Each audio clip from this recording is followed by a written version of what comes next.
Hey guys, we're back at it in the garage, and I had to make this little knurled nut today, so I thought it'd be a great time to talk a little bit about knurls.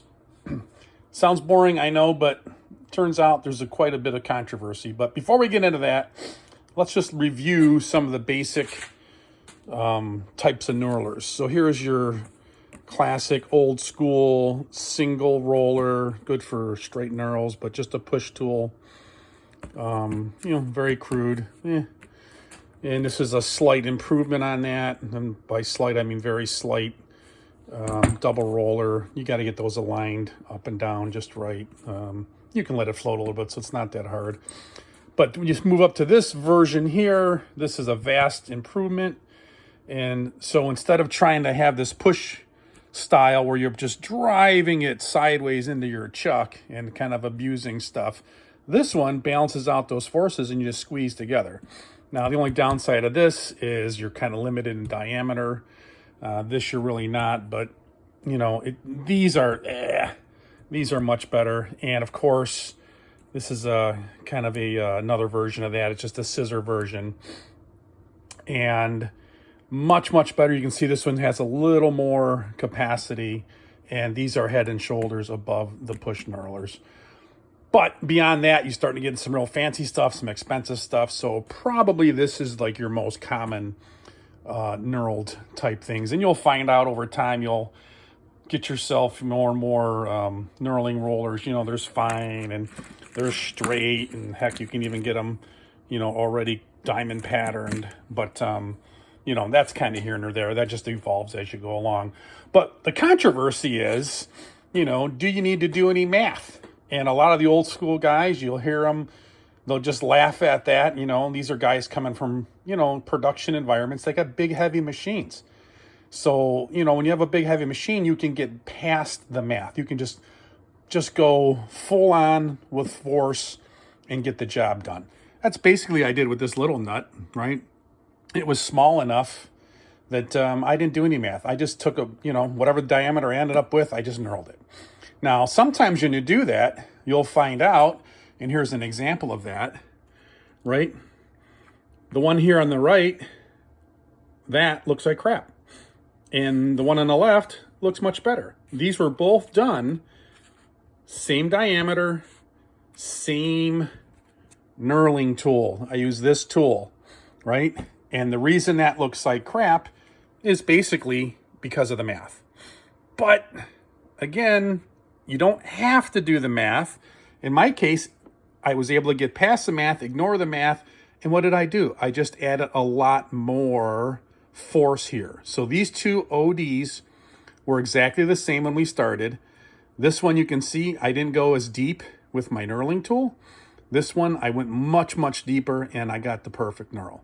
So here's another example of that in action. This one, we used the same exact adjustment on the knurling tool, but I had 3 steps machined, about 10 thousandths different. And you can see the big difference in, one that doesn't track, one that almost tracked, and then one that does track.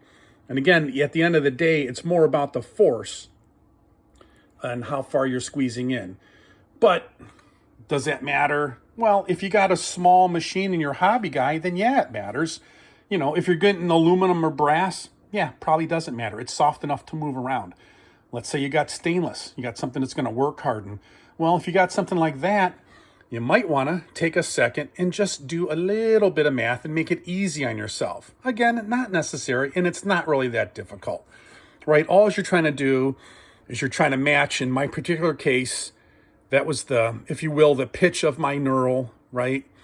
And I just want to have that come out to an even number. That way I know when that knurl rolls around to the other side, it's going to line up with the previous indentation. So in my case, let's say I took a 750 shaft. I had an 070 pitch. Doesn't work out to be an even number. So in my case, what if I rounded that 3366 to 34?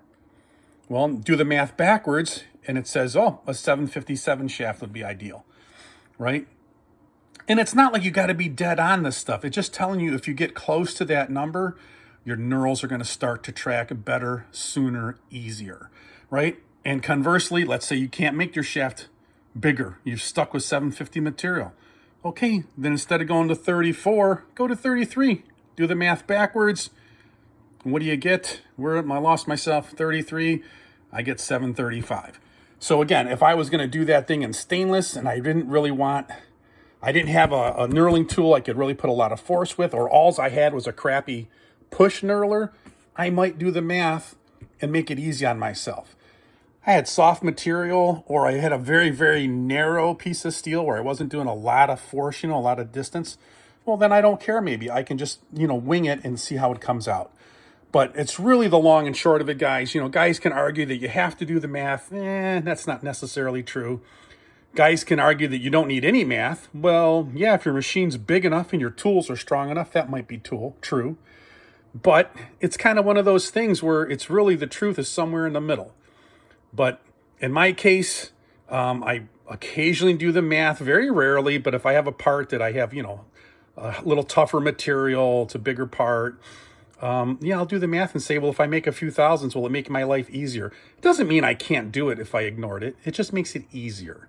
So it's something to think about, guys. If somebody tells you one way is the only way, that's not always the truth. All right, guys, have fun. More importantly, have fun with those knurls.